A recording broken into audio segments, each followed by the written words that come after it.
Esta es la propuesta del gobierno de reforma a la ley 8701. Pero cuando yo leo el informe me da la impresión que fue un trabajo de lluvias de ideas. Tú ves el informe y parece ser que los asesores que le pagan en el Congreso no trabajan. Entonces, ¿cómo es posible que el 70% de un organismo público esté compuesto por la sociedad civil?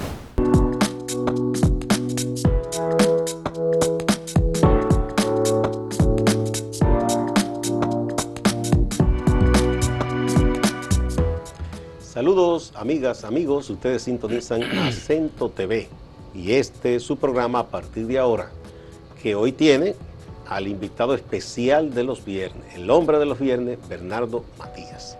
Bienvenido. ¿Cómo estamos? Saludos. Bien, así un poco fresco con estas lluvias. Ah, sí, la lluvia. La lluvia son virtuosas, pero a mí me pone a pensar mucho también en la gente que vive en las cañadas. Cuando ya llueve mucho, entonces ríos, eso pienso a yo los siempre. Que se les moja la cama. Personas que viven en condiciones vulnerables. Y además los propios trabajadores. Ya tú te dejaste atrapar por el lenguaje neoliberal. ¿En qué sentido? Personas que viven en condiciones vulnerables. Hasta tú y yo vivimos con vulnerabilidad. No, pero bueno, así, personas que viven en condiciones de pobreza, de miseria. Bueno, pero vulnerable en el sentido de que su techo, por ejemplo, se le puede derrumbar. Sí, pero le quita el contenido sociológico la palabra vulnerable. Pero que pobreza como muy duro también. O empobrecido, decían algunos. Sí, eso también. Sí, empobrecido. Sí, bueno, el lenguaje cambia tanto. Vamos a nuestro tema de hoy. Estaba hablando con Jesús, aquí uno de los jóvenes periodistas, de cómo el idiolecto, por ejemplo, de los jóvenes ahora, que si te dicen musicólogo, ¿en quién tú piensas? Oh, yo participé en un programa de María. No, un musicólogo, pienso en una persona que estudia la música. Dagoberto Tejeda, Carlos Francisco investigador Elías, ¿verdad? Sí. Pero musicólogos son los que ahora los que tienen bocina y hacen ruido. Yo le llamo, deberían llamarle bocinólogo. Pero no musicólogo. Para que son de las cosas que cómo va cambiando con el tiempo. El lenguaje lo van vaciando de contenido. ¿Qué nos tiene hoy? Tú sabes que recientemente hay una comisión bicameral responsable de presentar propuestas sobre la ley 8701 y esa comisión que llevaba la seguridad social. 2 años y algo trabajando, acaba de entregar su informe y sus propuestas. No es un proyecto de ley, la gente confunde, no es el proyecto de ley, son las propuestas. Ahora viene la elaboración. Ni siquiera es un anteproyecto todavía. No es anteproyecto ni nada de eso. Esa comisión estaba compuesta por 15 diputados y 9 senadores. O sea, era bicameral. Presidida por Agustín Burgos Tejada, diputado por La Vega del PRM, urólogo. Y había varios miembros de esa comisión que son médicos. Médicos. Y por eso tú vas a ver un sesgo en muchos temas a favor de los prestadores de servicios de salud. Usted está señalando las flaquezas ya. Sí, un sesgo. Agustín, miembro del Colegio Médico, muy activo, ha sido líder regional del Colegio Médico. Fue un proceso de consultas con vistas públicas, abiertas, encuentros sectoriales y regionales. Pero todos estos encuentros en el modelo de democracia República Dominicana son formales. Por eso alguna gente me preguntó si yo iba a participar en la vista pública. ¿Eran abiertas las vistas? Sí. O sea, que tú podías ir. Sí, pero yo no me voy a poner de relajo. Esos temas se resuelven en restaurantes y en villas y en fincas. Los grandes temas. Lo de las vistas públicas es una formalidad. O sea, con sancocho, comida y traguito. Y traguito, así es que se resuelven estos temas en República Dominicana y en muchos países del mundo. Yo le llamo a este informe crónica de una muerte anunciada.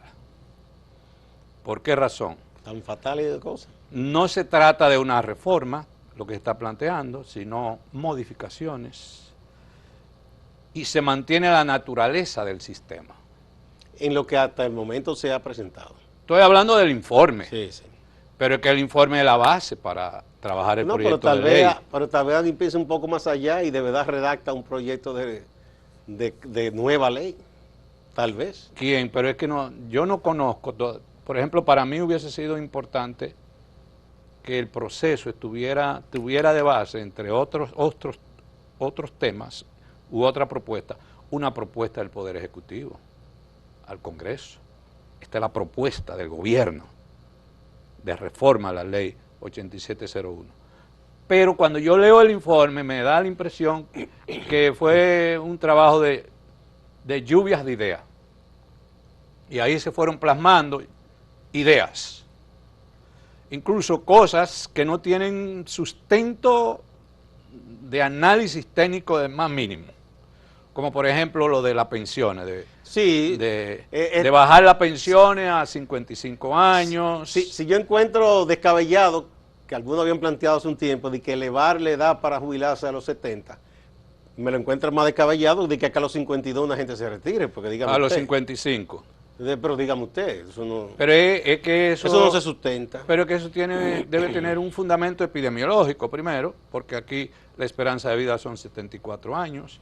Si tú me dijeras que son menos la esperanza de vida, en términos económicos y financieros, ¿qué implica eso?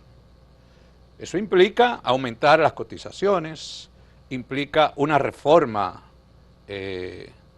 tributaria, implica búsqueda de ese déficit que arrastra por sí mismo, implica ir a buscar deuda pública para compensar el déficit. Entonces no tiene el más mínimo análisis esa propuesta. Yo no me voy a meter en el tema de pensiones, muy complejo, muy complicado, voy a hablar de otros temas.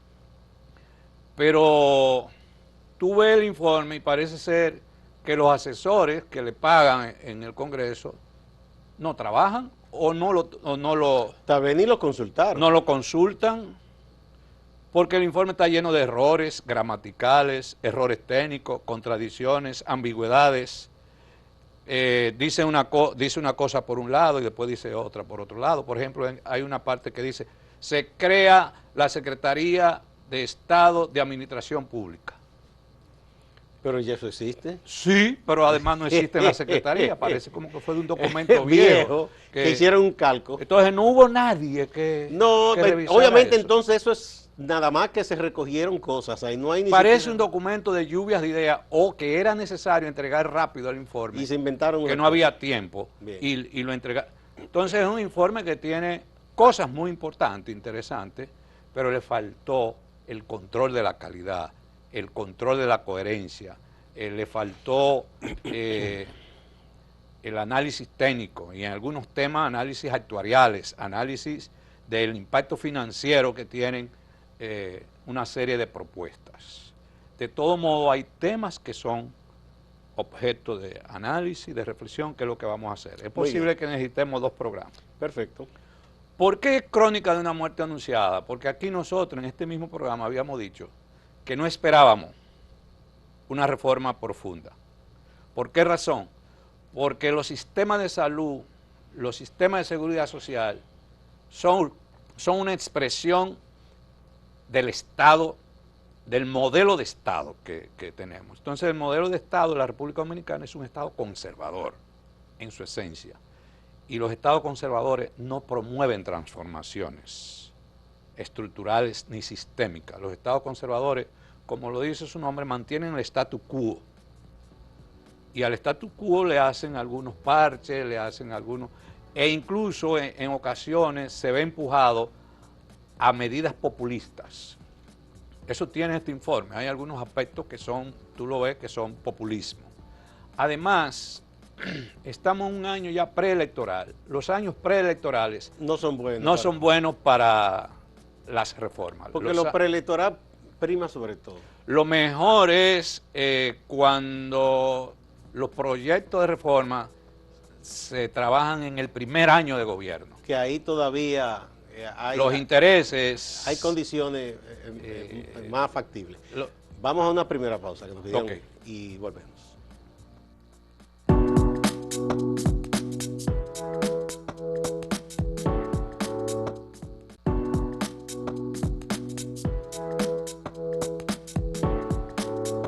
Continuamos con Bernardo Matías, el hombre de los viernes. Entonces, ¿por qué decimos que es una propuesta de modificación, no de reforma? Primero, se mantiene el sistema mixto,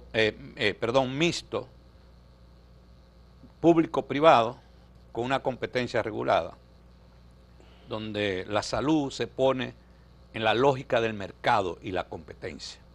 Y cuando hablo de regulado es la parte conceptual, porque una de las cosas que tiene nuestro sistema de salud y seguridad social es la baja regulación todavía. Una salud orientada a la lógica del mercado. Los mecanismos de financiamiento vía la vinculación con el mercado laboral se mantiene, es decir, no hay variación en el financiamiento, en lo que se llama en seguridad social las funciones básicas, esenciales, que son el aseguramiento, se mantiene igual, se mantienen los 3 regímenes, el financiamiento se mantiene igual, la provisión se mantiene igual, la regulación, la rectoría, ahí hay algunas variaciones que la vamos a explicar más adelante. Primer aspecto a destacar, que yo creo que es importante este cambio que se está proponiendo, un tema de gobernanza, que es la organización del sistema y la composición del Consejo de la Seguridad Social, que ha sido siempre un tema de debate. Oye, antes aquí estaba proponiendo una reducción significativa de 17 miembros a 9. Pero no solamente en términos de cantidad, sino de composición. Antes eran 17 miembros, pero de esos 17, 5 eran titulares de instituciones públicas, un 29%, y 12 de instituciones no públicas. Sociedad civil, gremios, sector empresarial y sectores técnicos, ¿Eso es el consejo? Sí, el actual tiene 12 no públicos, es decir, el 71%. Bien, las públicas son Ministerio de Trabajo, Ministerio de Salud. Te la voy a decir más adelante. Bien. Eso es una gran distorsión. Es la pérdida de la autonomía del Estado para la conducción de políticas públicas. Es la sociedad civil dirigiendo el Estado. No, yo vengo de la sociedad civil. La sociedad civil, el Estado tiene que respetar su autonomía, pero la sociedad civil tiene que respetar la autonomía del Estado. No se trata de que el Estado secuestre a la sociedad civil, pero tampoco a la sociedad civil. Cada quien tiene su rol. Entonces, ¿cómo es posible que el 70% de un organismo público esté compuesto por la sociedad civil? Ahora hay un cambio importante, 9 miembros titulares, el 67% es representación pública, 6 instituciones, y un 33% representaciones de instituciones no públicas, que es un 33%, dije. También hay un elemento importante en la propuesta, que es un cambio en la participación de los suplentes. Actualmente los suplentes participan igual que los titulares. Eso es una asamblea enorme. Y todos tienen sus viáticos. Es un gasto enorme también. Y se vuelve inmanejable muchas veces. Es decir, va el titular más los suplentes a las reuniones del Consejo. Ahora, en esta propuesta se prohíbe. ¿Quiénes salen del Consejo en la propuesta? El director general del Seguro Social, que ya no existe, el IDSS. El gobernador del Banco Central sale. Un representante de los profesionales y técnicos de la salud. 3 representantes de los trabajadores había, escogidos por sus sectores. Un representante de los gremios de enfermería, un representante de los profesionales técnicos un representante de los discapacitados, indigentes y desempleados y un representante de los trabajadores de las microempresas. Y entran la DIDA y CONADIS. CONADIS en representación de las personas que tienen condición Ajá. especial. Esas son las dos instituciones nuevas y aquellas son todas las que salen en el sistema, en la composición del Consejo de Seguridad Social. Y se vuelve un consejo mucho más manejable. Ahora, el dato más importante es que en la propuesta se establece el monopolio del veto como exclusivo del Estado. Eso es importante. Se elimina el concepto de la figura del veto compartido entre las tres partes, el veto tripartito. Y habla así, el monopolio del veto es exclusivo del Estado, así mismo está en la propuesta. Algunos aspectos de principios a destacar en esta propuesta. En la ley actual no se hace referencia de manera explícita a la llamada normas mínimas de seguridad social. ¿Qué son las normas mínimas de seguridad social? Es un convenio de la OIT, de la Organización Internacional del Trabajo, sobre la seguridad social, que fue suscrito por los gobiernos, después se fueron sumando poco a poco, en el año 1952, es la llamada norma 102 de la OIT. Estas normas mínimas son importantes porque son las que establecen las bases para los sistemas de seguridad social de las instituciones signatarias de la OIT. Y establece los elementos básicos que no pueden faltar dentro de un sistema de protección social en un país. Nosotros todavía estamos distanciados en muchos elementos de lo que establecen esas normas mínimas. Pero tú sabes que las normas, las leyes, los principios existen ahí, pero se violan constantemente. Pero se inserta las normas mínimas como un punto de referencia para el sistema de seguridad social de la República Dominicana. Serviría de pauta para incluso hacer revisión del plan de servicio de salud, del PDCS. Las normas mínimas deben servir de pauta para el sistema de pensiones, deben servir de pauta para la protección de la maternidad y otros puntos relevantes en términos de protección social.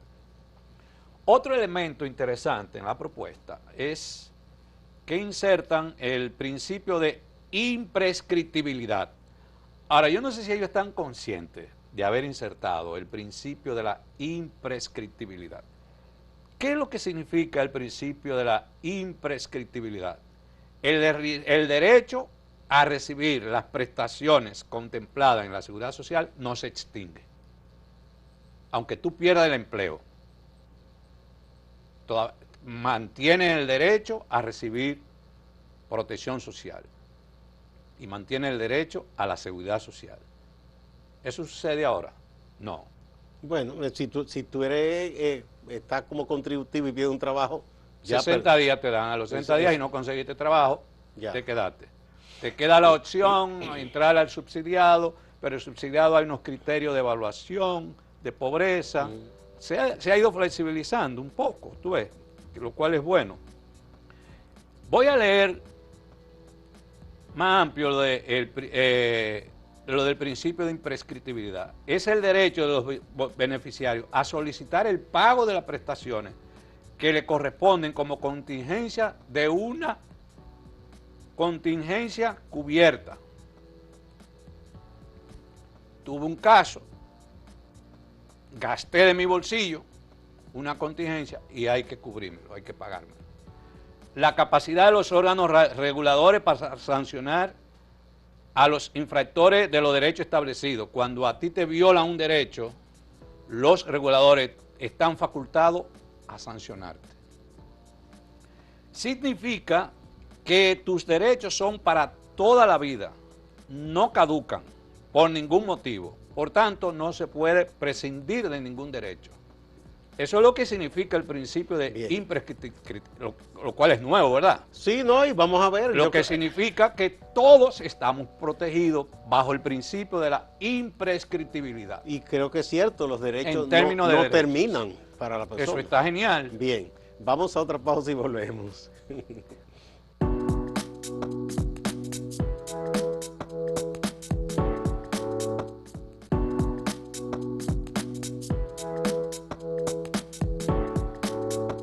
Continuamos. Paso a otro tema.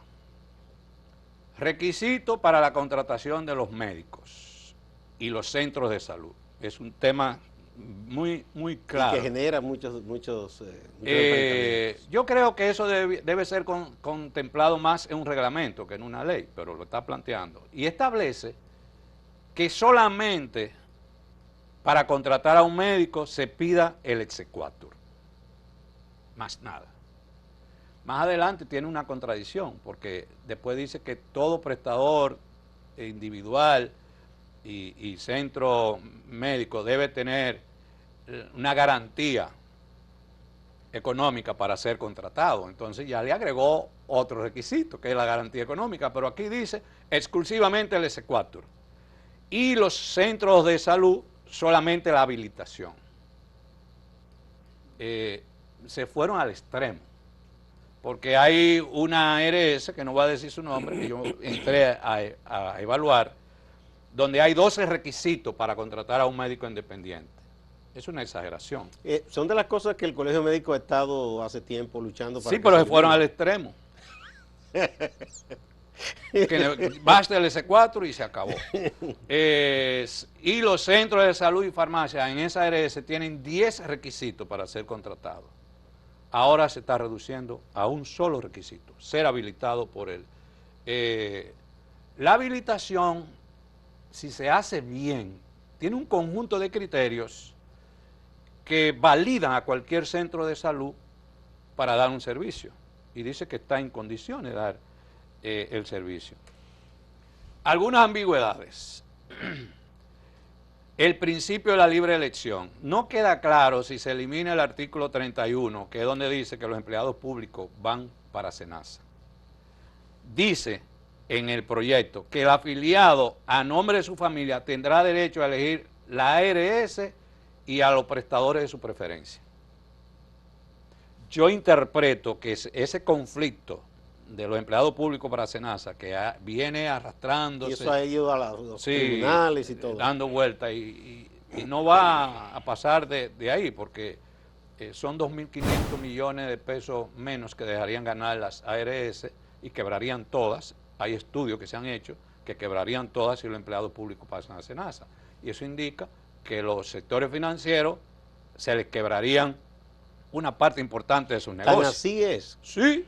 Así de sencillo y de complejo. Pero aquí hay conglomerados privados que tienen muchos empleados.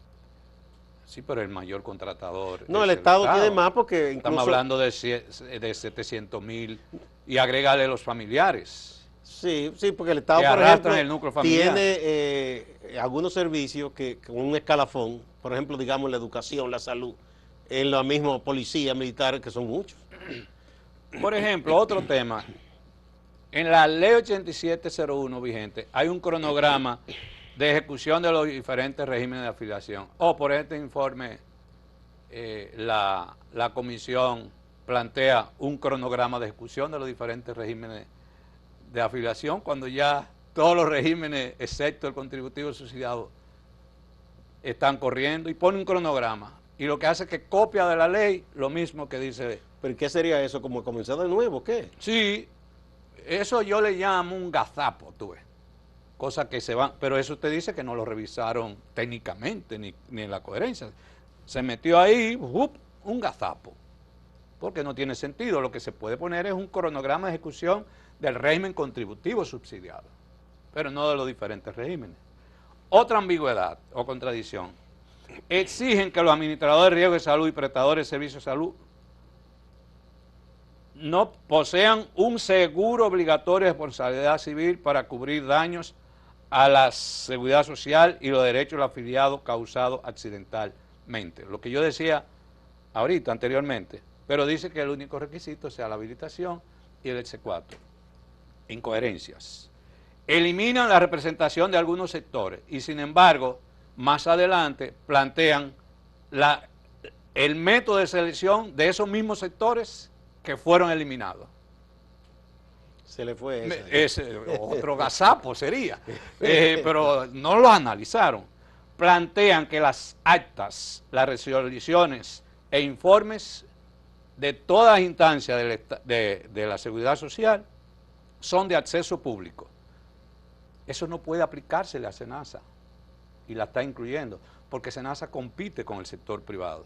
Entonces las actas de las reuniones de SENASA y algunos informes técnicos y algunas encuestas de satisfacción que hace SENASA no pueden ser de acceso público, eso es información reservada, como manda la ley de acceso a la información. Hay informaciones que son reservadas. Entra en contradicción con la ley de libre acceso a la información, porque la ley de libre acceso a la información plantea que las organizaciones del Estado tienen que identificar, clasificar informaciones, porque hay informaciones sensibles que no son de acceso. No, y más con esa competencia que hay. Como el caso de SENASA. Entonces eso no se le puede aplicar a SENASA, de que SENASA, todas las actas de la dirección ejecutiva con los gerentes, tú tienes derecho a conocer esa acta. Y si ahí se está discutiendo una estrategia de mercado, de posicionamiento de SENASA. Pero dice que las privadas también tendrían que ser... No lo dice. No, así entonces hay una relación ahí desigual. Entonces es una ambigüedad y una contradicción. No, porque es que eso, así no es posible. Bueno. Hay más temas. Sí, no, pero esta es la primera parte. Yo me lo analicé, lo leí en detalle. El primera parte del primer programa sobre este análisis. Pues aquí todo el mundo se ha dedicado nada más a hablar del tema de las pensiones, sobre eso. Porque yo creo que eso que hicieron fue para poner a todo el mundo a pensar en eso. Ajá. De que se podía de que una persona jubilarse a los 55 años, qué sé yo. Pero tú ves todos los temas que yo he estado planteando, que son hemos concluido esta parte. Así que será hasta el próximo viernes, donde continuaremos con este análisis. Muchas gracias. Igual a ustedes, amigas y amigos. Bueno, pues para adelante.